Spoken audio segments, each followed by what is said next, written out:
Guys, hello. Today is for my 3D printed files for this Newpac mining farm frame with 6 cooling fans. And this one has modular connectors as well. In case one of the fans go down, you can unscrew it, unclip the cable ties and just disconnect the dead fan and reconnect the new one. And you got a 12 volt DC input here. Clearance for the AC/DC input and the USB connectors here. This is for 80 by 80 millimeter fans. The depth doesn't matter because it sits on the outside and not the inside of the frame. And the USB hub will sit inside here with the fans taking air in this way and blowing out the other way. So we've got an intake here and exhaust here. And the one we have here is 20 prots USB charging hub, USB 3.0 high speed version, model A/223. Simultaneously charge, 2 amps, quickly charge. So we've got 2 USB ports, AC input, which is 220 volts. And let's just do a test fit. So here it is. And there is a bit of headroom here, so we have a bit of wiggle space. So it moves left and right a little bit, just in case, and back and forth. And we've got the connectors here lined up nicely. So it all fits perfectly. We've got really good airflow. And this will be available on my Etsy store for my 3D printing files. Now this is for 6 P8 Max fans. It doesn't have to be P8 Max, it just has to be 80 by 80 millimeters, and the depth can be as long as they want. So this is basically for cooling your mining station. So for example here we're going to have a USB hub that can support 12 Newpac miners. And the measurements are quite specific for the USB hub that I have in mind, and you will have links to it in the description for the exact measurements. So this is printed all as one piece, as you can see here, so you do need quite a large printer. And you can see I still got the organic supports there, so let's get them off. And they come off super easy. And you can see that here, on this one, we have a little support for the USB hub power in and the printer cable as well. So this is a bit more difficult, this one, to remove. There we go. You see that little support. And let's get them out of the way. So we do have a bit of stringing, so let's just get it off. I had the retraction set quite low for this one.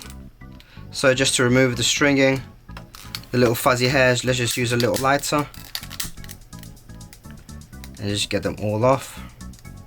Very easy, quite quick and quite satisfying, to be honest. And then we're going to mount the fans. So basically, if you overclock your miners, obviously you're going to produce more heat and you want to cool that. So from my understanding, Newpac miners, they go for quite a bit of money, and you don't not want to overheat them and burn them out. So it's better to cool them down. And I've seen some cooling fans, but nothing specific for like a typical mining station. Like you have for GP miners, for example, you have loads of fans blowing into the GPUs. So I thought I'd make a little mount here for the Newpac miners. Now this isn't exactly for me. I had a friend / client that wanted some designed, and so I did. And it's really quite satisfying, this, because I love PC stuff and I love mining as well. It is quite cool. But sadly, it's not really doable for me anymore in UK, because my electricity bill is not fun, like the amount that I get charged. So I'm not sure what I'm going to do about that. I'll figure it out one day or another, because I do miss it. I did mine for a bit, but I had to stop because the electricity charge that I got was not fun. But yeah, let's just keep cleaning it. Nearly there. One more side. Actually, let's do both sides, so I'll do the bottom side as well. Or the front. And once that's cleaned up, we're pretty much ready to go for the fans themselves. So one side is gonna be an intake, and the other side is gonna be an outtake. So typical airflow for miners, we have one-way system. Now this isn't exactly an enclosed system, so if you wanted an enclosed system you could do it, but this isn't how I designed it. So yeah, so here you would have the AC/DC input, I'm not sure if it's AC/DC or just like directly from the AC. And here you would have the two printer cables, one's in and one's out probably. So for the fans, I got another video that actually I have a separate mining station that comes in 3 pieces. So it has this, and the base. This is one whole print, and this one whole print is a bit easier because you don't have to do any super gluing or any clamping, but obviously it does require a larger printer. And this one has, of course, the cutouts for the USBs and the power. So anyway, let's get to unpacking the fans. So for the first cooling station, I was using just generic air-cooled fans, and they were not really blowing much air. They were not moving much air. However, these ones have around 500 to 5000 RPM, which is really high. It's really good. So these are Arctic P8 Max, and the 8, I assume, represents the 80 millimeters. So it's 80 by 80, and the depth 25. Let's take one out, and I don't think I'll film me opening them all, because there's going to be a bit of work, I think. So, and they don't look quite easy to open, are they? Not sure. Let's see. Let's keep going. I'll just put them 1, 2, 3. Nice. It comes with screws. That's great. These run at 12 volts, I believe. Yep, 12 volts. So a generic power supply that's 12 volts should do easily. So I'm just gonna wire up a DC input. 3, 4, 5, 6. Okay. So now we can actually get straight away to screwing. So I'll have the wire pointing downwards. So let's get some of these screws. Where are they? So I'm not gonna tighten them straight away. I'm gonna do it one by one. Slowly. I'm not gonna like tighten them straight away.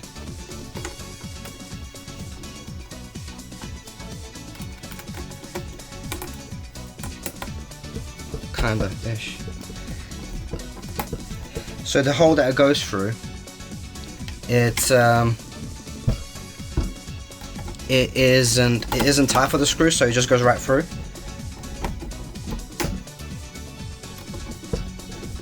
So these are self-tapping screws that you get with fans like these, which is great because that means you don't need any bolts on the other side, and they just self-tap into the fan itself, which is great. Okay, so now I'm still not going to tighten it too much because I want to make sure that they all fit side by side first before I start tightening them. So yeah, remember, I'm not tightening them just yet. And you see how the hole is so nicely aligned with the case. And I'll do one more before I fasten them all. Fasten, that's such a weird word, isn't it? Fasten. Fasten.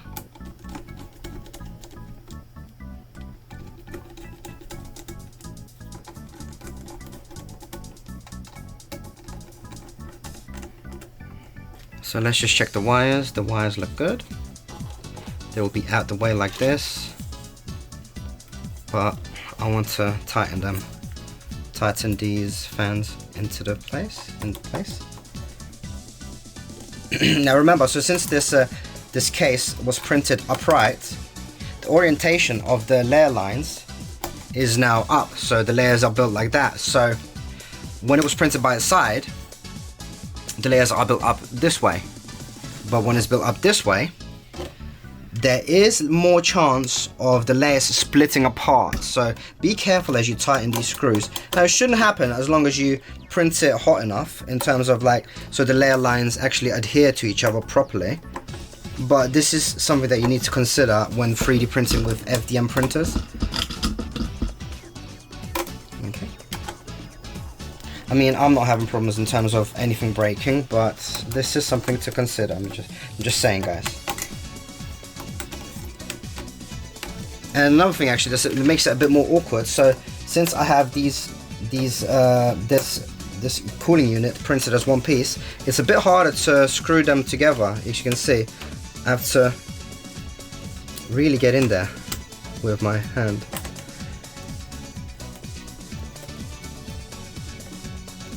So when it was actually separated into 3 different pieces, it was a bit easier to screw the fans into the mount, into the frame. But I mean, it's not a big deal, it's just like one-time assembly, isn't it? So it's not really a big deal. And you see that I'm tightening them pretty tight, so it's fine. But I'm just saying, it's something to consider. I mean, you will have a choice if you want to either print it all as one piece or separate pieces. So it will be down to you. So now I'm just checking that they're all tight now. Not too tight, of course. You don't want. There's no need for too much pressure. And as you can see, these countersunk screws, they countersink inside the model, inside the frame, so they're not protruding outwards, which is nice for a clean design. And as I mentioned before, this is an intake and outtake system, so they're going to be facing the same direction. However, the air will be traveling one direction, so that is exactly what I'm saying. I'm just saying they're not going to be facing each other, they're going to be facing away from each other. Let's just get the cable ties. Let's start with the front. Whilst we can see the nice logos of the Arctic fans. So how should we do it? Doesn't really matter. I'm just gonna pop it like that.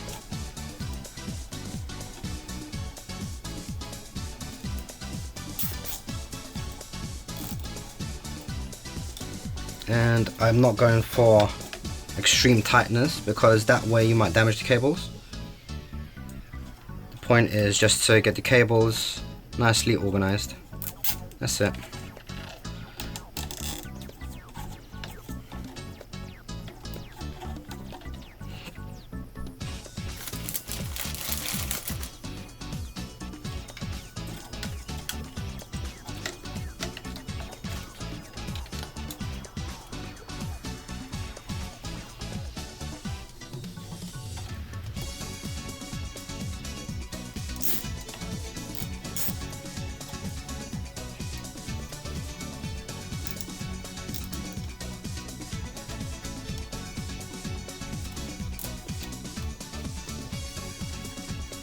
Okay, that's good enough for me. And now from the side,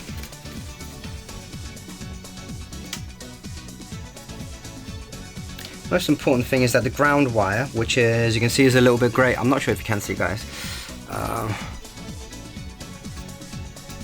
One is slightly grey, so that I want them all aligned to follow that grey wire. And I'm gonna have this time, which way should I have it? I'm gonna have the clip pointing out rather than in, because I want clearance inside for the actual hub. Because if this bit of the cable tie is inside, it might interfere with the hub, giving us spatial problems, but not 100%. But since I'm not 100% either way, I'm not gonna take chances.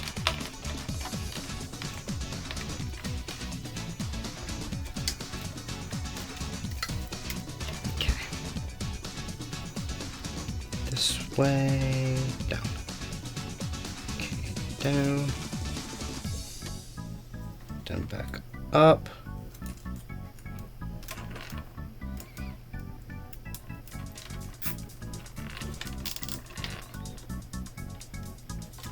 Yep. I'm just making sure that the grey wire is in the same orientation as the other wires, which they are. Okay. So continuing down. One of them is quite short actually, like this one. So what do I do about that?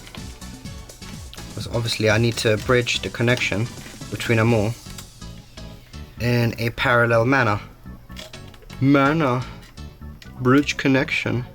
That sounds so fancy, don't I? Actually, it's fine like that. So there is a bit of excess from.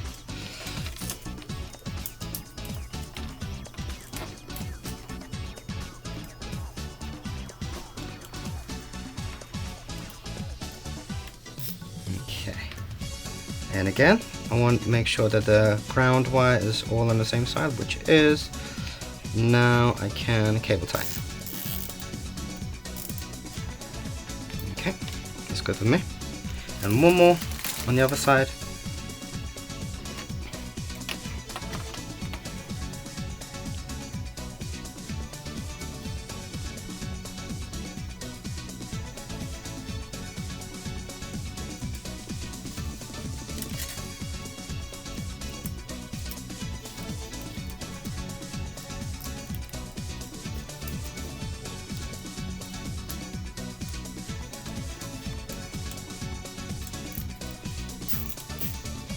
And again, ground, they're all on the same one. Correct.